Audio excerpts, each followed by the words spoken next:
We have some absolutely wild news out of Amazon. They've released 4 new AI text models. They've released an image model. They've released a video model. So much stuff. We're going to be diving into all of this. All of this is happening at Amazon's recent conference, their big AWS conference that they host every single year. We'll be breaking down everything that is going on at the conference and everything that they have been announcing. Their light model, their pro model, their premium. Amazon Nova is here, and I'm just excited about it. You probably tell I'm excited about it, but I'm going to break down what these are actually capable of. Before we get into the podcast, I wanted to say, if you've ever thought of starting your own podcast, I have a course I just launched talking about how I went from 0 to 4 million downloads, how I was able to get my YouTube plaque, and I cover all of everything that I learned in there. And for this week only, for Cyber Monday week, I have it at a 50% discount. So if you've ever thought of starting a podcast, whether that's to grow your own brand, to grow your own business, to get users, to network with really incredible people, I was able to have one of the co-founders of Oculus on my show and network with him, and he invited me over to his house for a special movie premiere someone made about him. Amazing experiences that I would never have had without doing a podcast. So if you've ever thought of starting a podcast, this is the week to do it because it's Cyber Monday and I never do this cheap of a discount, but the course is 50% off. So you can go get it, link in the description, and use the code, all caps, one word, Black Friday. And I'll also link that in the show notes as well. So go check it out. All right, back to Amazon. Amazon's family of models are all called Nova, right? So this is what they're calling them all. This is really interesting because just last week I was roasting Amazon. I was integrating some different AI APIs into a software project I have, and I'm like, what does Amazon have again? And I went and looked at their AWS Bedrock, which is their platform that they have all this on, and there was like nothing. The models were pretty wimpy. They had like some like Llama, maybe Mistral on there, Anthropic, but like stuff you get other places and whatever. There was nothing like super special or custom. So I'm super excited for this big announcement. Now, here's the 4 text models they have. They have Micro, Lite, Pro, and Premier. Micro, Lite, and Pro are all available today for any AWS customers. So I'm probably going to start integrating those immediately. That's exciting. Premier, which is probably like their ChatGPT 4.0 competitor, I'm assuming, is going to launch in early 2025. So we're going to have to wait probably 3 to 4 months, I'd say, before we actually get that. When they say early, I hope that means Q1. It's hard to say. But yeah, Amazon CEO Andy Jassy was essentially talking it up and saying it's going to come out at the beginning of the year. So in addition to all of that, they also have a model called Nova Canvas. This is their image generation model. And they have a video generation model called Nova Reel.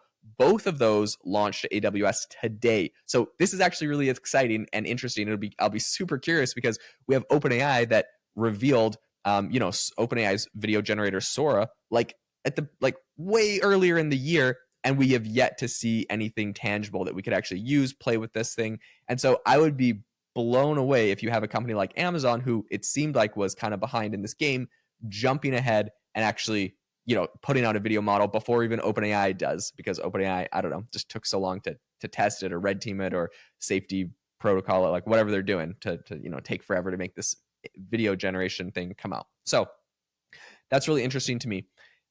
What's really interesting is the different text models are essentially different based off of their capabilities and sizes. We see this for most of the big companies. You see like OpenAI's got their mini models like GPT-4o, GPT-4o mini, which essentially is smaller models or faster models. You see the same thing with Anthropic with their Haiku and their Opus and their Sonnet, right? They have different models, different tiers that do different things. And even Google with their Google Gemini Pro and Gemini Lite. So this seems to be pretty much industry standard what they're doing here. 4 different models. I like that. Personally, like OpenAI is kind of gangster with really 2 main models. I guess they have O1 Preview, so it's kind of 3, but it's kind of like its own different model. So I guess, yeah, okay, you can say OpenAI's got like 3 models. Google only has 2. They don't really have an answer to ChatGPT's O1 Preview or I guess Opus from Anthropic. But that is going to probably be more like what Premiere is coming from them, which we're not getting yet. So Pro is going to be good. Micro is, I guess, their smallest. It can only take in text and output text. That's all it can do. It's really, really fast, and it's able to essentially process text and give you the questions the quickest. Lite, which is their next one, it can process image, videos, and text. And actually, that's pretty cool that it can do video. Not a lot of AI models, period, can do that. So even for their like let's say they have like 4 levels and their second level is already doing video, I'm impressed with that. It does it pretty quickly. Pro then has the best combination of accuracy, speed, and cost. So what's kind of cool about that is a lot of times with these models, it's not just about what it can do, but it's like how much it costs. So you have, for example, like ChatGPT's o1 preview, which is like, wow, this thing's better. I was literally using it this morning, and it would like annoy me when I had to go down to the GPT-4o because the responses just didn't feel as good.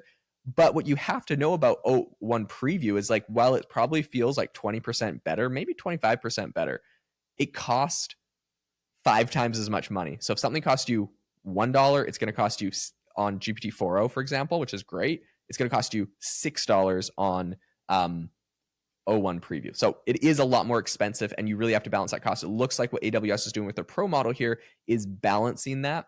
And then we have Premiere, which again is not live, but it's apparently their most capable model.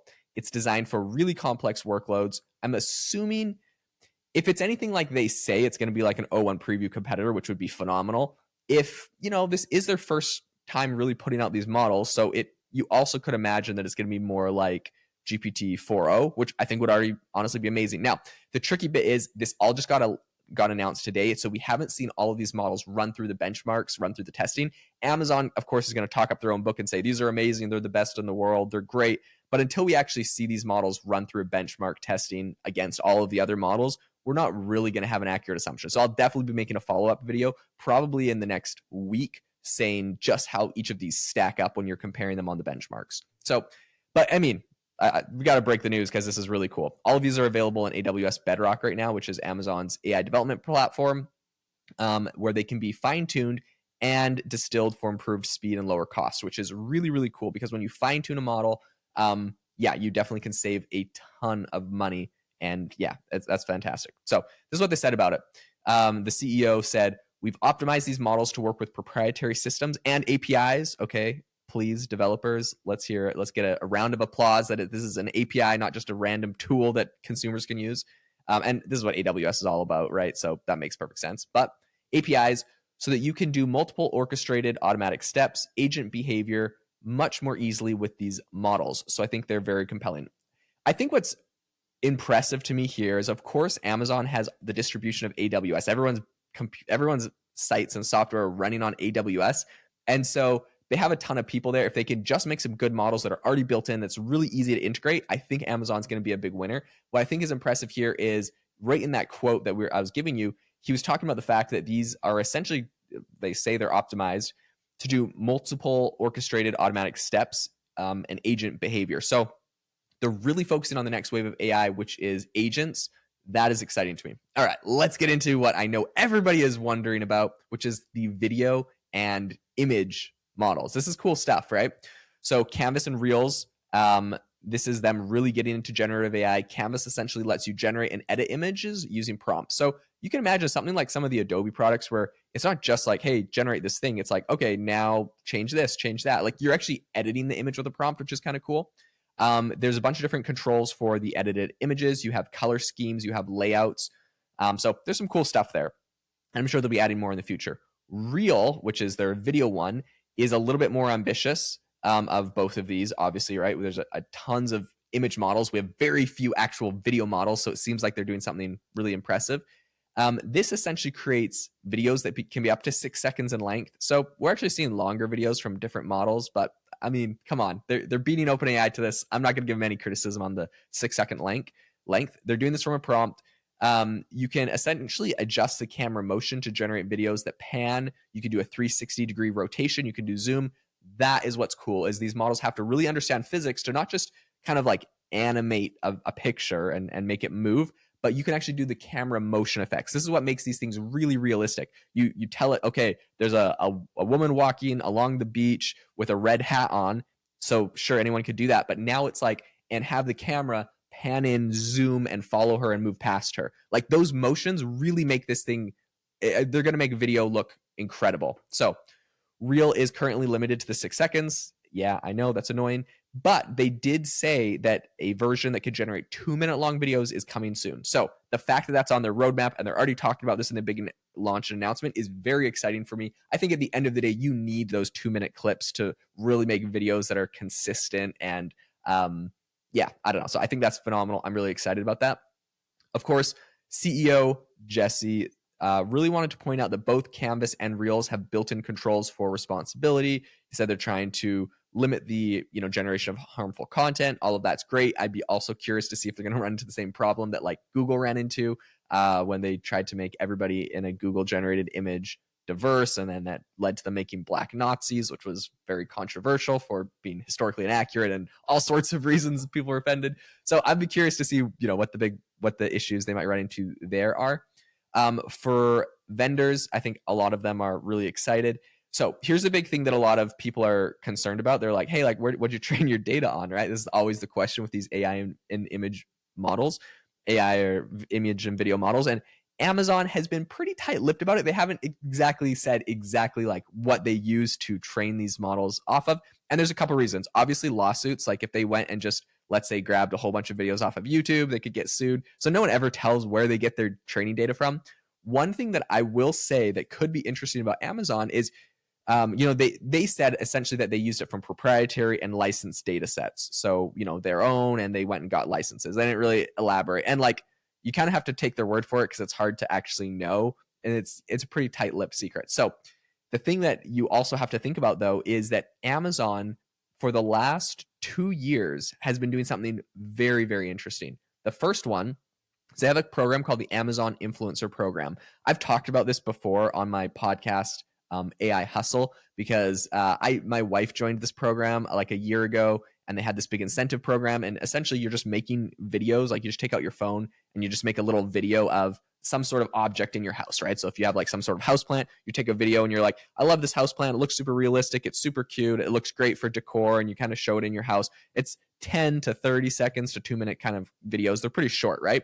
You post those videos to Amazon. They get added to the product page for that product. And if anyone watches that video and buys it, you get like some sort of commission. So my wife did it. They have a bunch of incentive programs for making videos. We ended up making like $12,000 one month because they were paying like, I think like $25 per video we made. So just made like a ton of videos. So I think over the course of, I guess I would say like the last maybe year that my wife has had that account, she's probably made 1,000, maybe 2,000 videos. They don't take very long, and she gets paid for, sometimes paid for each one. Anyways, the reason I bring this up, that is going to be, I guarantee you, the data set that Amazon is using for their videos, right? They literally have every product on the planet, almost, not really, but they then incentivize random people to make 2-minute videos of every single product on the planet. So they have millions and millions, hundreds of millions of videos for all of these products that they ran for that last year. And I guarantee in the terms of service, when you make those videos, they're going to say, hey, if you upload them to our platform, we can use them for training and blah, blah, blah, blah. So that's the number one data set they think they use for videos without having to go to YouTube, like, is pretty smart. And they also had a lot of influencers just upload their YouTube videos directly there because they're like, you can monetize it. You can make a commission from it. And then it's genius because they don't have to go scrape YouTube if everyone's just uploading their stuff there. And those videos have like people talking with their faces. They have, point of view photos, videos of just stuff. So anyways, awesome data set. That's definitely where they grabbed the video. For the images, you can also imagine every single Amazon product listing has dozens of images, and there's millions of product listings. So they just grabbed all the product listing images, and I guarantee you they got tons of content there. So very smart on Amazon's part. And you got to imagine when a company is this big, right? They have the data sets for all of this data. They have the distribution with AWS, train a model. And I think this is going to be a home run for Amazon. I'd be very surprised if they weren't able to really crush it here. So what is next for Nova? What's Amazon doing next? Jassy, the CEO, Amazon's CEO, said that they are working on both a speech-to-speech model. So that's kind of cool, right? The talking model that you see from OpenAI that's been kind of popular. And then they said they'll also make a speech input and output, a transformed version of it, so you can talk and transform it. I'd be curious if they're talking about just like, I don't know, making your audio better, because they actually have a tool called Adobe Audio Enhancer, which I've been using literally for the last year. I upload podcasts to it. Sometimes if these mics are fantastic that I'm currently recording on it, but sometimes if I have like a mic and a cable's a little loose, there's a glitch, or I interview someone and their microphone wasn't very good, I throw it into Adobe Audio Enhancer and it sounds like I'm recording in a studio with a professional, Shure SM7B microphone like this one. So the reason I bring that up is because they already have that, and I'd be curious to see what they mean by their speech input and output version. I guess that one I was referencing is like usually just an audio file, so maybe they were doing one that's live, or maybe what I think would be cool is if it was singing. They could do a musical one, something like Suno AI. That'd be pretty cool. I mean, yeah, that'd be phenomenal. You see videos, or you see all these tools where they're like cloning your voice already to just, like HeyGen or whatever, it clones your voice, or 11 Labs, they clone your voice. It'd be pretty cool if it could clone your voice and then make you sing when everyone loved to be a famous singer. That'd be awesome. Any song you like, me personally, who's not an incredible singer, I would say, that'd be fun. I'd love to make it me singing songs. So that'd be cool. Anyways, the other thing they're doing is an any to any model. That's going to be around mid next year. So that's just pretty much what ChatGPT does, where you say anything, it knows that you're talking about video, image, text, audio, whatever. So that's going to be pretty cool. And of course, I say that, but OpenAI doesn't have that launched. It's what they're working on. They have that in some versions where they can do, the images and text and all that kind of stuff. So what he said is you'll be able to input text, speech, images, and video, and output text, speech, images, and video. This is the future of how frontier models are going to be built and consumed. All right, I am absolutely excited about this. I think this is going to be seriously game-changing. Like, Amazon has entered the chat, like, officially. I think the next big one that we're waiting for in tech is probably Apple, and maybe we have to wait another year and a half before we get anything serious out of them. So Amazon is honestly the best we're going to get for a while, and this is going to be exciting. This is going to put a serious competition for Microsoft, for Anthropic, for OpenAI, and my opinion is the more competition in the market, the better. Amazon has billions of dollars. AWS has billions of dollars and all the training stuff. And in addition, AWS just invested another $4 billion into Anthropic, this number 2 AI company essentially. And they said, look, we're going to give you the $4 billion. You have to train all of your AI models on Amazon silicone chips. Why that's important is because Anthropic said, no, we usually like using NVIDIA. NVIDIA is the best. And they're like, nope, you have to use us if we're going to give you the $4 billion. So NVIDIA said, okay, that's too much money to say no. But what that's going to force Anthropic to do is exactly what it forced OpenAI to do with Microsoft. Microsoft did the same deal with OpenAI like 2 years earlier. And it forced OpenAI to essentially work with the Microsoft Azure cloud team to make sure that all of their GPUs, all of their hardware, everything was set up to essentially optimize to train these AI models. Essentially what they got was, custom one-on-one work with, the top AI minds over at OpenAI. They optimized, and now a lot of people are using Microsoft Azure for training AI models because they really cracked the code with OpenAI. Amazon's trying to do the exact same thing with AWS and Anthropic, and I think they're going to be successful doing that because it's a lot of money, and Anthropic is essentially going to give them all the data, all the tools, all the IP really to train. And I almost wonder if it's at some point going to be more valuable for them to have cracked that and have that integrated in AWS than anything they ever gave Anthropic. So really excited to see where this goes. Amazon has entered the chat and is also competing directly with Anthropic, who they've now given $8 billion to. Imagine giving $8 billion to a company and now saying, and we're also going to compete with you at the same time. It's exactly what Microsoft's doing, so it's no shocker. I'm really curious when Apple's jumping into this, how they're going to play. And Google, of course, is kind of already doing this as well. But I don't know. I have high hopes for Amazon, so we'll see how it goes. Anyways, if you enjoyed the episode today, if you learned anything, I would really appreciate a review. And also, as I mentioned, if you've ever wanted to start your own podcast, make sure to go and get my podcasting course. Link in the description. It's how I got my first 4 million downloads, how I grew my YouTube channel, everything that I did from planning to editing to getting amazing guests on the show is all in this course. So I would love for you to take it. Let me know what you think. And for Cyber Monday, it's 50% off. So go check it out and have a fantastic rest of your day.